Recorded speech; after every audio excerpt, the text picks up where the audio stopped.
Top real estate agents are making over $350,000 a year, but not everybody can be a top real estate agent until now. If you harness these 8 personality traits and make them your own, you can guarantee that you'll become a multiple six-figure real estate agent in just under a year. And just a hint, number 4 goes against what everybody's told you in the real estate space. All right, let's get right into it. So you want to be a successful agent, you want to make over $350,000, and how do you do that? So number 1 is strong communication skills. So in real estate, you want to not only be able to communicate with your clients verbally, but also non-verbally. Non-verbal communication is a massive part of the picture. So let's say, for example, I'm at a showing. I'm actually sitting back and I'm looking at my client's body language. I'm looking at how they're looking at things, what they're saying to each other. A lot goes on behind the scenes, and how you can develop this intuition is kind of make a judgment based on their body language of what you think that they like or don't like about the property, and then ask them afterwards. And then slowly, you don't even need to start asking. You can just kind of understand what they are thinking, what they're going through, and how they feel about a particular property. So strong communication skills is massive. If you can master this, you'll be ahead of 90% of agents that don't even know how to speak properly. Now, number 2 is prioritize lead generation over everything in the beginning. This is essential because a lot of agents get stuck in the weeds. They get stuck thinking, oh, I need a good website. I need to print good business cards. I need good signs to hang when I get a listing. But at the end of the day, if you don't have a listing, what are you going to do with signs? So what you want to do here is you really want to focus. At the beginning, I honestly say people usually say 2 hours of lead generation a day. I really say 4 or 5 hours of lead generation a day, because what else are you doing if you're in this business and you don't have clients? You can't be really figuring out showings. You can't be negotiating offers. People put that into occasion, but it's just not realistic. At the end of the day, like when you don't have clients, you don't have clients, and you need to work to get those clients. So prioritizing lead generation over everything is key at the beginning, and you can do a couple of different things, right? So you can do online leads, you can do door knocking, you can do cold calling, you can do contacting your sphere of influence, you can do contacting your past friends, you can annoy your old high school friends. Like there's so many things you can do. I obviously have a preference in which I like to do, which is just paid ads. But at the end of the day, there's so many things that you can do. What you need to be doing mainly though is prioritizing lead generation over everything. Now, number 3 is practice discipline. So at the end of the day, like this is not a job. You own your own business essentially in this type of business, and you do not have somebody breathing down your neck telling you, hey, you need to do this right now, or you need to get this done by the end of the day. So what you need to do is really practice discipline and setting goals. For example, if you say you need to get this done by the end of the day, you need to be disciplined to not leave the office or not leave your workstation until that is actually done. If you made that promise to yourself and you said, hey, I'm going to wake up at 9 a.m., or 8 a.m. or 7 a.m., whatever time you want to wake up. It's at the end of the day, it's your business. You get to decide.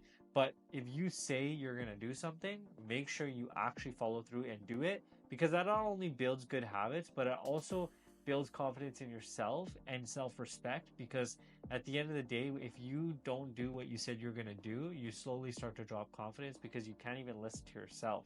Now, number 4 is learning to say no. Now, goes against everything that you've been told. Say yes, take every opportunity, do it, do everything you can.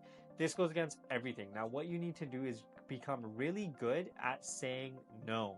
So what I mean by that is, if there's parties, if there's family events, if there's different things that you have to go to that interrupt with your daily activities carrying out your business, you're going to need to learn to say no to people, and especially like going out on the weekends, things like that. So I had a really hard time with this in the beginning because I just wanted to focus on like having fun and enjoying my 20s. But at the end of the day, I ended up starting to harness this, and I missed a lot of trips. I remember I missed a massive Vegas trip with a bunch of people, but I just learned to say no, and I learned to realize that, hey, you know what? I am sacrificing short term, but in the long term, it's going to pay off, and I can go to Vegas 10 times over and not even worry about the bills that are coming with it. So, number 4 is learning to say no. Now, number 5 is making it a way of life and continually learning. Now, this is going to consume your life. Real estate is more than just a job, it's more than just a career. It's honestly a way of life. And if you make it that way instead of avoiding it, trying to be that way, then everything's going to be a lot smoother. So, you want to incorporate this into your daily life.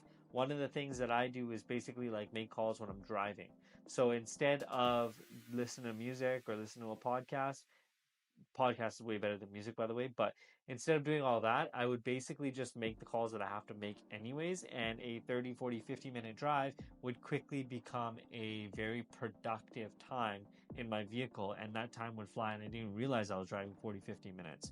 So if you just incorporate it into your life, because it is going to be a part of your life, it makes it a lot easier. So this also relates to when you're making content. So don't make content, document what you're doing. If you're at a showing, document it. If you're doing an inspection, document it. If you're even doing lead generation, you can document it. Some of the most pop-in videos on Instagram are people just making calls to people that they had to make anyways, and they just record it. People are interested in that stuff for some reason. Now, number 6 is create the client experience. So this is once you actually have clients and once you're actually doing business. But when you have a crazy client experience, those clients are going to talk about it with other clients. So what I'm talking about here is being available at crazy times to do showings. Maybe taking them out to dinner afterwards, after the showing or after the property is closed. Maybe you get them a nice gift. Maybe you really listened to what they were saying while they were doing showings and you understood that they needed something and you just brought it to them at the showing. It's little things like that, and that could cost like a couple bucks here and there. But at the end of the day, those things are going to make the key difference and make somebody feel special. The way you make people feel, they feel that for years and years to come, and they tell other people that as well. Now, coming in at number 7 here is create an online presence. So this is going to be massive, especially when you're scaling up. And this does a couple of things. One, it basically keeps you in front of everybody that you already know. So you should already have everybody added on Instagram. When I first started, I remember adding every single person I met. Hey, do you have Instagram? Hey, do you have Instagram? That was my source, right? So you can pick Facebook, you can pick TikTok, you can pick LinkedIn, you can pick whatever you want. But at the end of the day, you need to create that online presence and you need to be known. So that also helps again with being in front of people that you already know. But two, it also brings a lot of people into your sphere that you may not have otherwise known. So somebody who maybe relates to you, let's say you're a hockey realtor, you're a hockey dad realtor, and you're just posting about real estate, but also you post a little bit about your hockey dad lifestyle. Other hockey dads are most likely going to be relating to that. They're going to like you. They're going to want to work with you when the time is right and when the time comes for them to buy or sell. So this is massive. Creating an online presence completely changed the game for me. I started like 3-4 years ago, and it again completely changed. Actually, I probably started 5 years ago because I remember I started when I got into real estate, but that was 7 years ago. So let's say 6-7 years ago. So this was massive. Creating an online presence was huge, and it helped me bring so many more clients that I actually wouldn't even had. Hey, real quick, guys, if you guys are getting value from this video, hit the subscribe button and comment below what next video you want me to make. Back to the video. And last but not least, be available. So one of the biggest complaints that people have is that their realtor didn't stay in touch with them or their realtor was bad at replying to them, whatever it may be. But being available is massive. If you can be there to answer questions, answer the phone whenever they call them before I even like being. So I have this theory. Basically, it's like the 8 ball theory, and you're either in front of the 8 ball or you're behind the 8 ball in sales. And what that means is either you're the one who last communicated and you're on top of that communication loop, or the buyer seller is on top of the communication loop and they're the ones reaching out to you constantly. So you kind of want to be the one reaching out to them rather than them reaching out to you.